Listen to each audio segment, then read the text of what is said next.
안녕하세요. 생명체의 주요 구성 물질 학습지 11쪽 그리고 교과서는 64쪽에서 69쪽에 해당하는 부분에 대해서 학습하도록 하겠습니다. 자, 생명체를 구성하고 있는 물질에는 그 종류가 다양하겠죠. 그 종류가 다양한데 그 중에서 우리 몸을 가장 많이 차지하고 있는 물질은 뭘까? 맞아요. 물입니다. 물. 물이 우리 몸을 매우 많이 차지하고 있고요. 그 밖에도 무기염류라 하면 뭐 칼슘, 나트륨, 칼륨 뭐 이런 것들, 인 이런 것들이 무기염류에 해당해요. 그리고 또 어떤 것들이 있느냐? 탄수화물, 단백질, 지질은 다른 말로 지방과 같은 의미고요. 그리고 또 하나, 유전 정보를 담고 있는 핵산 이런 것들이 우리 몸을 생명체를 구성하고 있어요. 물과 무기염류 같은 경우는 작고 그 크기가 작고 간단한 물질로 작고 간단한 물질에 해당하고요. 탄수화물, 단백질, 지방, 핵산 같은 물질은 그 크기가 크고 복잡하게 생겼습니다. 그래서 크고 복잡한 물질에 해당한다. 이 단원에서는 이 여러 가지 생명체를 구성하고 있는 물질 중에 단백질과 핵산에 초점을 맞춰서 배우게 됩니다. 그러니까 여러분들은 단백질과 핵산이 어떻게 생겼고 또 어떤 기능을 우리 몸에서 하는지 알고 있어야겠죠. 자, 밑으로 넘어가서 괄호 2, 단위체라는 개념이 나오는데 탄수화물이나 단백질이나 핵산 같은 경우는요. 어떠한 작은 단위가 여러 개 연결되어 있는 모습으로 생겼습니다. 단위체란 고분자 화합물을 만들 때 이 고분자 화합물이라는 거는 크고 복잡한 물질을 뜻하죠. 고분자 화합물을 만들 때 반복적으로 결합하여 구성 단위 역할을 하는 작은 분자를 뭐라고 그런다? 단위체라고 한다. 그래서 하나의 단위체가 있고 여러 개의 단위체가 연결되면 뭐가 된다 그랬어요? 큰 중합체가 된다고 했어요. 옆에 있는 그림은 이 각각의 단위체들이 이렇게 결합하여서 큰 탄소 화합물을 만드는 내용이 이제 그림으로 표현되어 있고요. 탄소화물에 대해서 나왔으니까 말인데 탄소화물은 무슨 뜻이냐? 탄소라는 물질이 수소, 산소, 질소 등과 공유 결합하여 만들어진 화합물을 탄소화물이라고 합니다. 아무튼 그렇고 동그라미 2번 생명체 구성 물질과 단위체. 자, 생명체를 구성하는 물질 중에서 탄수화물, 단백질, 핵산 등은요. 이렇게 단위체들이 여러 개 연결되어 있는 중합체 형태예요. 근데 각각 탄수화물, 단백질, 핵산을 이루고 있는 그 단위체의 종류가 다릅니다. 탄수화물은 여러 종류가 있는데 그 중에서 녹말 같은 경우는 포도당이라는 단위체가 여러 개 연결되어 있는 형태예요. 이 하나가 뭐겠어요? 포도당이겠죠? 단백질은 어떤 단위체들이 연결되어 있는 중합체일까? 우리 수업 시간에 얘기했는데 기억나나요? 아미노산이라는 물질이 여러 개 연결되어 있는 형태가 단백질이다 라고 했습니다. 핵산 같은 경우는 핵산이라 하면 핵산은 DNA나 RNA를 뜻하고요. 핵산은요. 뉴클레오타이드라는 물질이 여러 개 연결되어 있는 형태를 말해요. 일단 녹말, 단백질, 핵산을 구성하고 있는 단위체의 종류에 대해서 살펴봤고 이번 시간에 중점적으로 볼 물질이 단백질과 핵산이라고 했습니다. 단백질과 핵산에 대해서 본격적으로 설명하도록 하겠습니다. 자, 단백질의 단위체 뭐다? 방금 얘기했죠? 아미노산이다. 그래서 이 아미노산에 대해서 살펴볼 건데 자, 아미노산은 뭐의 단위체다? 단백질의 단위체다. 아미노산은 몇 종류 있다고 했어요? 우리 몸에 20종류 있다고 했어요. 단백질의 종류는 우리 몸에 매우 다양한데 이 단백질을 구성하고 있는 아미노산의 종류는 20가지밖에 안 돼요. 그럼 어떻게 이 20가지의 아미노산으로 그 다양한, 그렇게 많고 다양한 단백질을 만들 수 있느냐? 이 20가지의 아미노산을 어떻게 조합하느냐에 따라서 단백질의 종류가 결정되는 겁니다. 그러니까 무수히 많은 종류의 단백질을 합성할 수 있는 거겠죠. 선생님이 이제 아미노산이 여러 개 연결되어서 단백질을 구성하는 모습을 그릴 때 아미노산들이 이렇게 연결되어 있는 모습. 아이고. 아미노산들이 이렇게 여러 개 연결되어 있는 모습이 단백질이다 라고 했잖아요. 근데 이 아미노산을 선생님은 이렇게 동그라미로 그렸잖아. 사실 근데 아미노산은 이렇게 동그랗게 생기진 않았어요. 어떻게 생겼느냐? 그 구조를 자세하게 살펴보면 이 하나의 아미노산은요. 탄소를 중심으로 산소, 질소, 수소가 결합되어 있는 구조예요. 이렇게 말로만 들으면 잘 이해가 안 가니 오른쪽에 그 자세한 구조를 실어놨습니다. 이게 아미노산의 구조인데 사실 이 아미노산의 구조를 외울 필요는 없어요. 아미노산은 중앙에 탄소를 중심으로 질소, 수소, 산소들이 이렇게 연결되어 있는 형태입니다. 아미노산은 몇 가지 있다? 몇 가지 있다고 했다? 20가지 있다고 했어요. 이 아미노산은 20가지 종류가 있는데 여기 이 부분, 아미노기 부분과 여기 수소 부분과 카복실기 부분은 이 20가지 종류 아미노산 모두 공통적으로 존재하는 부분이에요. 그런데 뭐가 다르냐? 여기에 있는 이 곁사슬 R이라고 써져 있죠? 이 곁사슬의 구조가 다릅니다. 그러니까 다른 말로 다시 이야기하면은 이 곁사슬이 아미노산의 종류를 결정한다라는 거죠. 이 곁사슬이 어떻게 생겼느냐에 따라서 20종류 중에 한 가지가 결정되는 거예요. 그래서 아미노산 종류는 곁사슬에 따라서 달라진다라는 거고요. 이 아미노산이 지금 한 개가 있어요. 아미노산 한 개가 있는데 얘는 파란색 아미노산이라고 해보고 얘는 빨간색 아미노산이라고 해볼까? 이 두 개의 아미노산이 연결될 때 쭉 이렇게 그렸잖아요, 선생님이. 근데 이 아미노산 두 개가 연결될 때 생성되는 두 개가 연결될 때 이게 연결되면 어떻게 그릴 수 있겠어? 이렇게 그릴 수 있겠죠. 이 두 개의 아미노산이 연결될 때 생성되는 이 결합의 이름이 뭐냐? 펩타이드 결합입니다. 이 아미노산 두 개가 펩타이드 결합으로 연결이 될 때 뭐가 빠져나와요? 뭐가 빠져나오냐? H2O, 물이 빠져나옵니다. 그러니까 아미노산 두 개가 연결될 때는 물이 빠져나오면서 펩타이드 결합이 형성되는 거고요. 이 펩타이드 결합은 공유 결합의 일종이에요.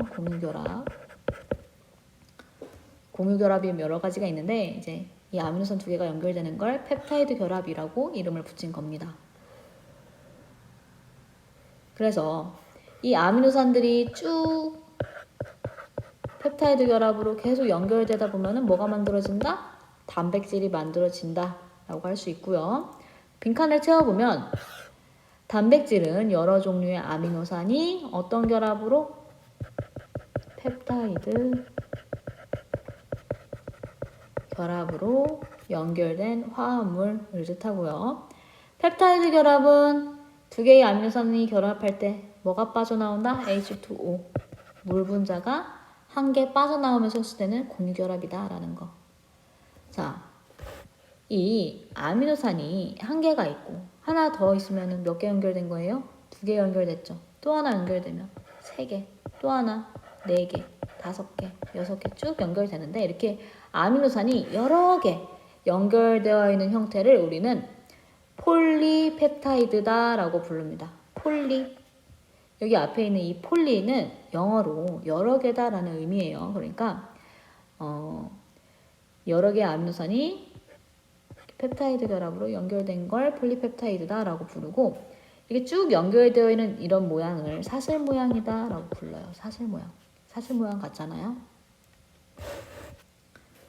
자, 그런데 이 단백질이라는 건 이렇게 아미노산들이 여러 개 연결돼서 이루어진 건 맞지만 이렇게 쭉 사슬 모양은 아니에요. 이 단백질들은요, 이 사슬 모양이 이렇게 쭉 일렬로 있는 거라면 얘네들이 뭉쳐요. 어떠한 특정 입체 구조로 뭉쳐요. 그럼 뭉치게 되면 이게 독특한 고유 모양을 가지고 있기 때문에 이 모양을 토대로 독특한 기능을 할 수 있는 겁니다. 이게 단백질이에요. 어떠한 기능을 할 수 있는 게. 자, 그래서 단백질의 형성에 대해서 살펴보겠습니다. 여기 일단 그림으로 먼저 볼 건데 아미노산이 있어요. 아미노산 파란 부분이 있고 빨간 부분이 있는데 옆에 있는 그림 보니까 아미노산 1, 아미노산 2, 아미노산 3 종류가 1, 2, 3으로 다른 것 같아요. 이 종류가 다르다는 건 어떻게 알 수 있을까? 모양. 여기 위에는 빨간색이 붙어있고 여기는 주황색이 붙어있고 여기는 보라색이 붙어있죠. 얘네가 아마 겹사슬을 뜻하는 것 같아요. 이 아미노산 1, 2, 3마다 겹사슬의 종류가 다르기 때문에 아미노산의 종류가 다른 거고 이 다른 아미노산들이 어떤 결합으로 연결되어 있다? 펩타이드 결합으로 연결되어 있다. 아미노산이 이 펩타이드 결합으로 연결되니까 여러 개 연결되니까 폴리펩타이드가 형성된 거고요. 이 폴리펩타이드는 이렇게 사슬 모양인데 이 사슬 모양으로 존재하는 게 아니고 얘네들이 뭉쳐가지고 입체 구조를 형성하게 되면 뭐가 만들어진다? 단백질이 만들어진다. 이 단백질은 독특한 고유의 모양을 가지고 있고요. 이 독특한 고유의 모양을 가짐으로써 기능을 할 수 있는 거예요.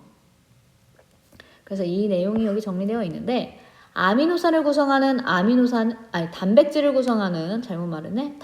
구성하는 아미노산의 수, 종류, 배열 순서에 따라서 단백질의 입체 구조가 달라지고요.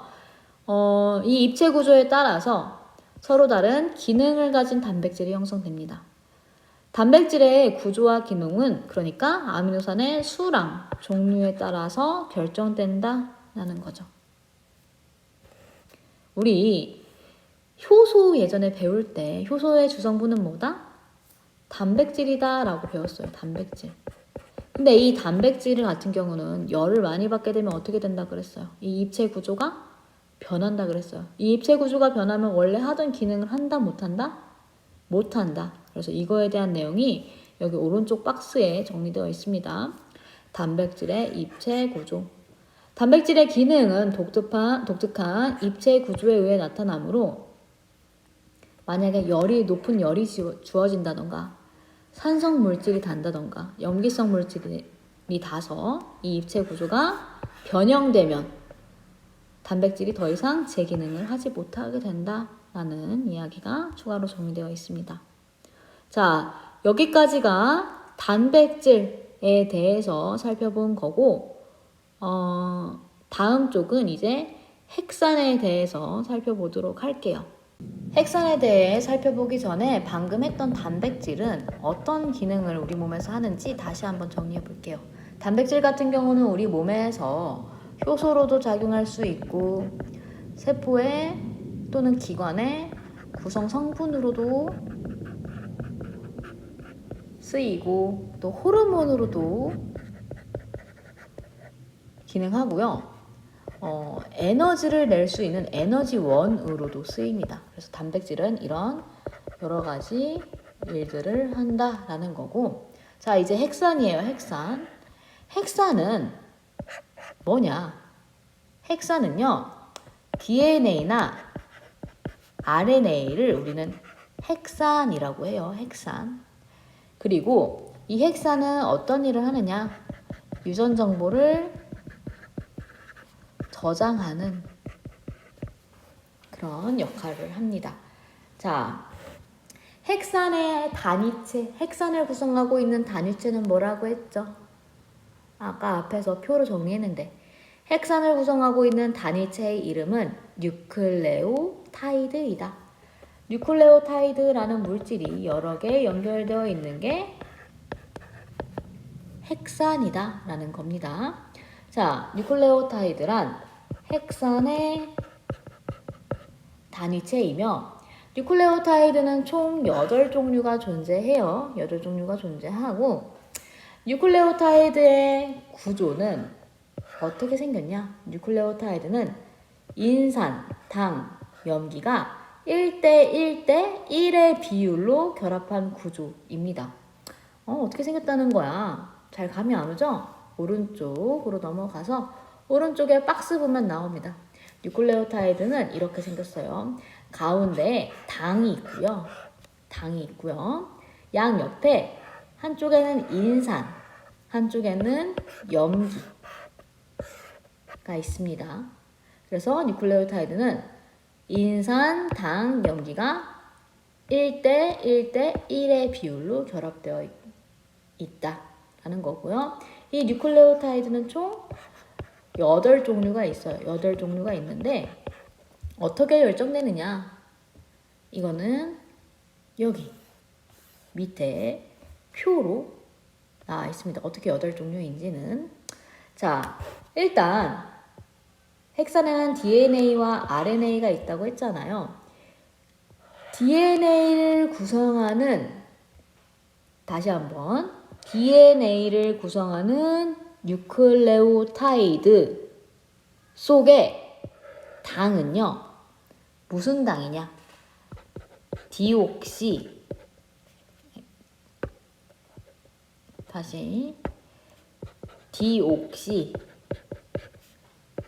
리보스라는 당이고요. RNA를 구성하는 뉴클레오타이드의 당은 리보스입니다. 디옥시 빼고 리보스예요. 그러니까 뉴클레오타이드는 기본적으로 이렇게 생겼는데 DNA를 구성하고 있는 이 당은요. 이름이 뭐다? 디옥시 리보스다. RNA를 구성하고 있는 이 당은 뭐다? 리보스다 라는 거예요. 그래서 모양이 조금 달라요. 비슷하게 생기긴 했는데 조금 다릅니다. 그래서 당이 DNA를 구성하는 뉴클레오타이드의 당과 RNA를 구성하는 뉴클레오타이드의 당의 종류가 다른 거죠. 그 다음에 염기의 종류가 나와 있습니다. DNA를 구성하고 있는 염기는 총 4종류가 있는데 A, T, G, C 4종류가 있어요. A는 아데닌, T는 타이민이라고 부릅니다. 타이민. G는 구아닌, C는 사이토신입니다. 그래서 DNA를 구성하고 있는 이 염기에는 뭐가 있다? A, T, G, C가 있다. 자, 그러면 RNA를 구성하고 있는 염기의 종류는 어떻게 될까? RNA를 구성하고 있는 이 염기도 역시 4가지인데 아데닌, 구아닌, 사이토신은 똑같이 있어요. 그 대신에 DNA는 타이민이 없지만 RNA를 구성하는 염기는 타이민 대신에 U가 있습니다. U는 이름이 유라실이에요.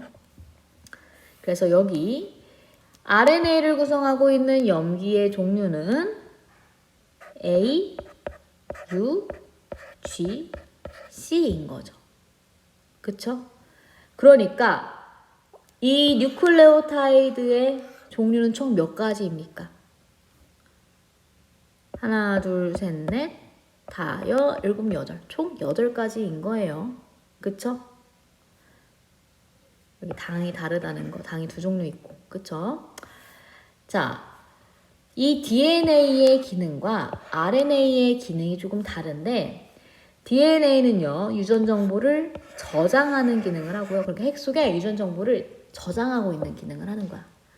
근데 RNA는요, 이 유전 정보를 다른 곳으로, 세포의 다른 곳으로 전달하는 기능을 합니다. 그래서 DNA와 RNA에 생긴 게 좀 다르고 그 기능도 조금 차이가 있다라는 것까지. 이제 핵산의 형성에 대해서 살펴보겠습니다. 이 핵산은 DNA와 RNA 두 종류가 있다고 했죠. 이 핵산은 뉴클레오타이드라는 단위체가 여러 개 연결되어 있는 형태이기 때문에 폴리뉴클레오타이드라고도 부릅니다. 아까 폴리 무슨 뜻이라고 했어요? 여러 개라는 뜻이라고 했어요. 그래서 핵산을 폴리뉴클레오타이드라고도 하고 이 핵산의 모양을 보면은 이 폴리뉴클레오타이드가 연결될 때 어떻게 연결되는지 살펴볼 수 있거든요. 뉴클레오타이드는 아까 이렇게 인산, 당, 염기 이렇게 생겼다고 했잖아요. 이렇게 생긴 게 조금 더 실제 모양하고 비슷한데 교과서에는 이렇게 그렸더라고요. 뉴클레오타이드를 파란색 당, 노란색 인산, 옆에 사이드에 염기 이렇게 그렸더라고요. 의미는 같습니다. 당, 인산, 염기가 1대1대1의 비율로 연결되어 있는 건 같으니까. 이게 지금 하나의 뉴클레오타이드인 거죠. 하나의 뉴클레오타이드. 이 뉴클레오타이드가 쭉 이렇게 연결이 될 텐데, 자, 지금 이쪽 그림을 봤을 때, 이 뉴클레오타이드가 하나가 어디까지일까? 당, 그리고 인산, 염기. 이게 뉴클레오타이드 하나죠. 그 밑에 있는 거. 밑에 있는 뉴클레오타이드에 당, 인산, 염기. 그쵸? 그러면 이 연결을 잘 봤을 때 당과 여기가 인산이 있죠. 첫 번째 뉴클레오타이드의 당과 두 번째 뉴클레오타이드에 뭐가 연결되어 있는 거예요? 첫 번째 뉴클레오타이드의 당과 두 번째 뉴클레오타이드에 인산이 연결되어 있는 모습을 확인할 수 있습니다. 그쵸? 그래서 이렇게 뉴클레오타이드가 연결될 때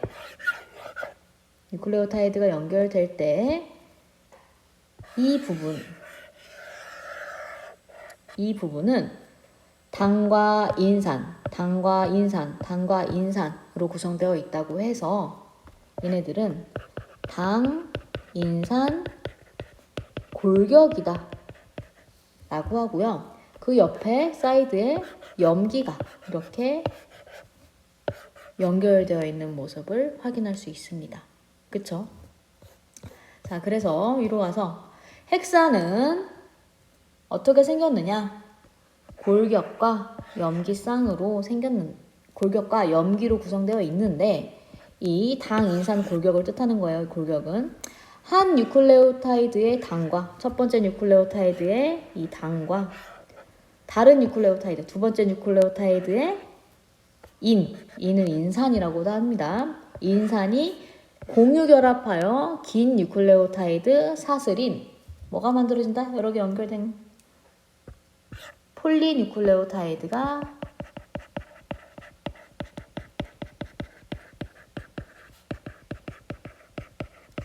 만들어지고요. DNA 같은 경우는 두 가닥, 이중나선 형태고요. RNA 같은 경우는 한 가닥, 단일 가닥 형태입니다. DNA 같은 경우는 두 가닥으로 구성되어 있기 때문에 이 염기 두 개가 이렇게 마주하고 있어요. 짝을 짓고 있어요. 그래서 염기쌍에 대해서 설명을 보면은 DNA에서 한 뉴클레오타이드의 염기는 마주보고 있는 다른 폴리뉴클레오타이드의 염기와 상부적으로 결합합니다. 상부적으로 결합한다. 다시 이 DNA를 이게 두 가닥이니까 지금 이게 지금 두 가닥이니까 DNA잖아요. 이 DNA는 두 가닥으로 구성되어 있고요. 지금 이렇게 펼쳐서 그렇지만 사실은 꼬여있는 나선 구조입니다. 그리고 염기는 두 개씩 짝을 짓게 되는데 이렇게 두 개씩 짝을 짓는 이유는 서로 구조가 맞아서 상부적으로 결합하기 때문이에요. 그래서 상부적으로 결합하고 DNA를 구성하고 있는 염기, RNA를 구성하고 있는 염기 종류가 달랐잖아요. DNA를 구성하고 있는 염기에는 A, T, G, C가 있었습니다. RNA를 구성하고 있는 염기에는 A, T 대신 U, 유라실, G, C가 있어요. 이 염기는 지금 몇 개씩 짝을 짓고 있죠? 두 개씩 짝을 짓고 있어요. A랑 짝을 짓는 염기는 T. 그럼 A랑 T는 서로 상부적인 관계인 거죠. T랑 짝을 짓는 염기는 뭘까요? A. 그 다음에 G랑 짝을 짓는 염기는 C랑 짝을 짓고요. C는 G랑 짝을 짓습니다. 그래서 C랑 G도 역시 서로 상부적인 관계다. RNA의 염기는 A, U, G, C 이렇게 네 종류가 있는데 이 RNA의 염기는 DNA의 염기와 상부적으로 짝을 짓습니다. 어떻게 짝을 짓느냐? 이거는 지금 RNA의 염기인 거고요. DNA의 염기는 A는 T랑 짝 짓고요. DNA. 유라실은 A랑 짝 짓고요. 구아닌은 사이토신이랑 짝 짓고 사이토신은 구아닌이랑 짝을 짓습니다. 그래서 DNA와 RNA는 어떻게 짝을 짓느냐? 얘네들은 서로 상부적인 관계다. 까지. 이거는 뒤에서도 한 번 더 설명하겠습니다. 수업 시간에도 했는데 한 번 더 설명할 테고 밑에는 빈칸을 채워보자. DNA는 두 가닥의 폴리뉴클레오타이드가 꼬여있는 이중 나선 구조이고요. RNA는 한 가닥의 폴리뉴클레오타이드로 이루어진 얘는 나선 아니잖아. 단일 가닥 구조이다. 이렇게 쓸 수 있어요. 그쵸?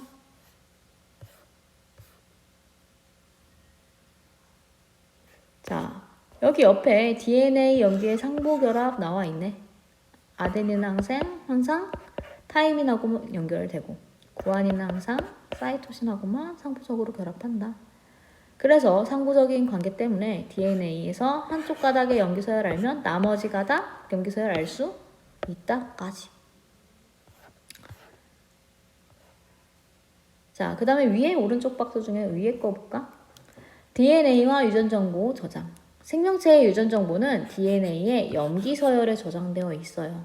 그래서 DNA 형성 시 염기, 이 네 가지 A, G, C, T가 서로 다른 네 종류의 뉴클레오타이드가 다양한 순서로 결합하여 염기서열이 다양한 DNA가 만들어지므로 DNA에 다양한 유전정보를 저장할 수 있다. 뭐 이거 말이 쭈글쭈글 많은데 이 염기서열이 네 가지의 염기가 있었잖아. 이 네 가지 염기로 구성되어 있는 뉴클레오타이드가 어떻게 결합하느냐에 따라서 다양한 유전 정보를 담을 수 있다라는 이야기예요. 자, 밑에 있는 정리 문제 한번 풀어봅시다. 풀고 잠깐 멈췄다가 풀고 다시 들어볼까요? 어렵지 않아요. 자, 다 풀어봤나요? 자, 탄수화물, 단백질, 핵산은 뭐의 다양한 조합으로 형성된 탄소화합물이다? 가장 기본이 되는 그 단위들을 뭐라고 한다 그랬죠? 단위체라고 한다고 했죠? 단위체의 다양한 조합으로 형성된 탄소화합물이다. 2번, 두 개의 아미노산은 물 분자 한 개가 빠져나가면서 결합하는데 이와 같은 아미노산 간의 결합을 무슨 결합이라고 한다? 펩타이드 결합이라고 한다. 헥사는 어떤 단위체가 반복적으로 결합된 거? 그쵸. 뉴클레오 타이드 하는 단위체가 반복적으로 결합된 거. 뉴클레오타이드는 총 DNA, RNA 통틀어 몇 가지 있다? 총 8가지 있다. 라고 했습니다. 자, 여기까지가 생명체의 주요 구성 물질 교과서 64쪽에서 69쪽까지 학습지로 정리한 거고요. 조금 쉬었다가 그 뒷장 13쪽부터 나와 있는 세포 내 정보의 흐름 학습지를 정리하도록 할게요.